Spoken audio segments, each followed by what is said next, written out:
I'm Carl Watson. I'm the CEO of Forterra. We're about a $1.5 billion water infrastructure company. We capture water, we convey water, we store it, and we treat it. Now, from 2008 to 2011, the market literally crashed. So in 2011, our salespeople, the ones that were left, really had atrophied. Their skills had atrophied.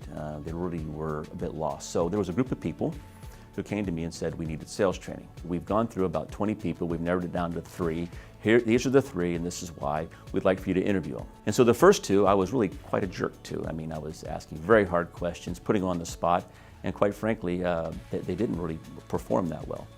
So 2 down, I eviscerated those 2.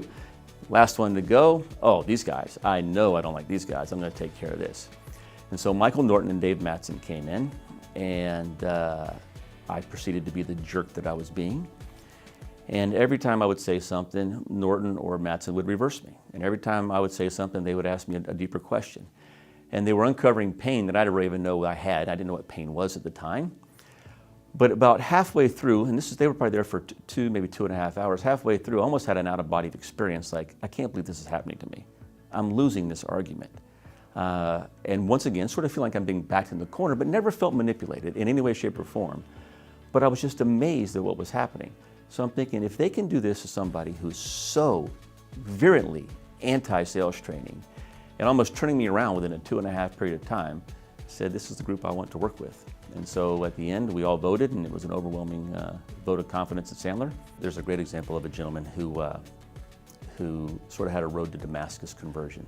He was 3 years away from retirement, was probably one of the most respected people in his entire industry, past chairman of the Industry Association, the National Industry Association, had been a sales leader for our company for as long as I'd known him, some 20 years.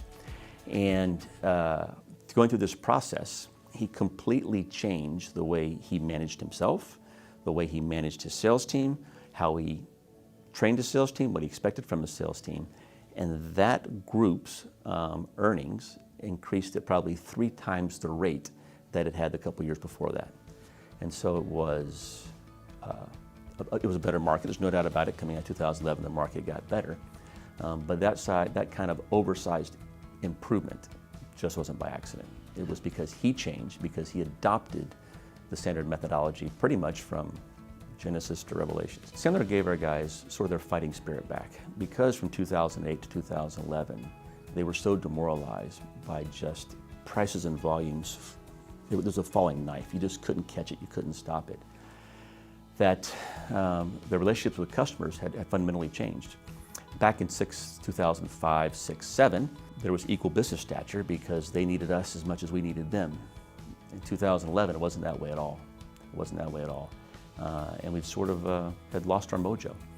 And so Sandler went a long way, in a very systematic way, to actually get it back by lifting their skills that either had disappeared or just atrophied. You can't go wrong with Sandler as long as you do the right things. The right things is you have to be committed, you have to be involved, you have to know this stuff so that you're walking the talk, and you have to put in reinforcing mechanisms in place to make sure that this is not one and done. The worst thing you want to do is tick the box and say, yeah, we had sales training. And a year later, nobody can remember what was even said.